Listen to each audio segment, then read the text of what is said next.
have you attempted to contact this new health minister? Yes, as soon as I saw the article, which Lana Putnam had posted on Facebook, I immediately, kind of started an email to Doug Graham wanting to meet with him. And as soon as I wrote it, I kept looking it over and feeling like I needed to add more. And so I ended up CCing people from the community, for example, Vicky Durant from Youth of Today Society, Kevin Barr, who I think is phenomenal with the White Bison Project, Jeannie Dendies, who is part of the Jackson Lake land-based healing, and the list goes on, but ultimately I contacted some great people that I think if I could bring them to the table to sit with Doug Graham, I could hopefully change his perspective and help him to see that mental health treatment and youth and being very specific is essential. And for right now, it's been 1 week and I have not heard back from him. So I've actually now forwarded the email to Premier Pezlowski as well as Ryan Leaf just to kind of put some pressure on Doug Graham to get back to me. During the election campaign in 2011, fall of 2011, Premier Darryl Pezlowski said he would make youth addictions treatment a priority. He said he would make addictions a priority and that youth addictions were obviously part of that. Do you think that the government has fulfilled its promise in that regard? Absolutely not. I think, for one, it's now 2013. There still isn't a building up. There still aren't services. My petition and my requests were ignored, and now I'm making an effort to meet with them, and I'm not even getting a response. Do you know what happened with your petition that you had given to the previous health minister and department?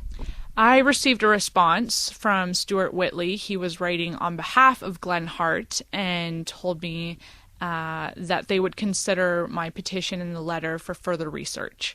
So basically it was shoved aside, and the fact that Doug Graham doesn't know anything about it just shows that it was probably put in a shredder. Since your petition in May of 2011, just in the past year, 2012, we had two young people die. Some other boys were burned at a party, a bush party, and there have been, I guess, other incidences that haven't included death that we haven't heard about. What's your understanding of the picture when it comes to youth addictions and substance abuse here? It's gotten out of hand. I mean, I'm 24 years old now, and, I got into alcohol and drugs at 12 years old, and, now it's just getting worse. It's not just drinking anymore. It's going to the next level, and there's definitely mental health issues, and suicide and deaths, and, it's serious, and there's nothing for prevention. There's nothing to deal with addiction, and so it's getting worse. The minister referred to the youth and family wing at the new treatment centre that the government is planning to build. What are your thoughts on that? Do you think that's a good approach?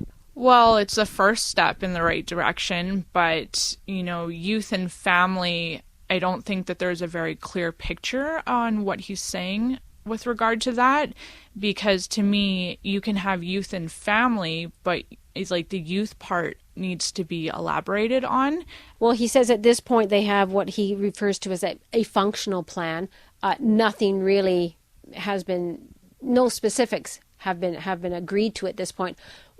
What is your thought when you represent, the youth, and there's other organizations, obviously, like BITE, that represent youth? Do you think there should be involvement? Should there be a community participation in coming up with ideas on what it should look like? Absolutely. I mean, I started this email and, included a handful of people that I thought would just be, some frontline workers with youth who could offer insight. And, I actually CC'd Andy Nyman as well. So because I thought, even in my petition and my letter before, I had never actually included mental health.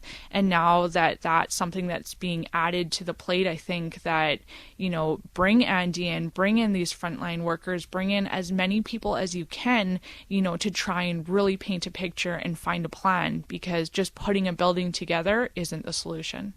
So what happens now for you?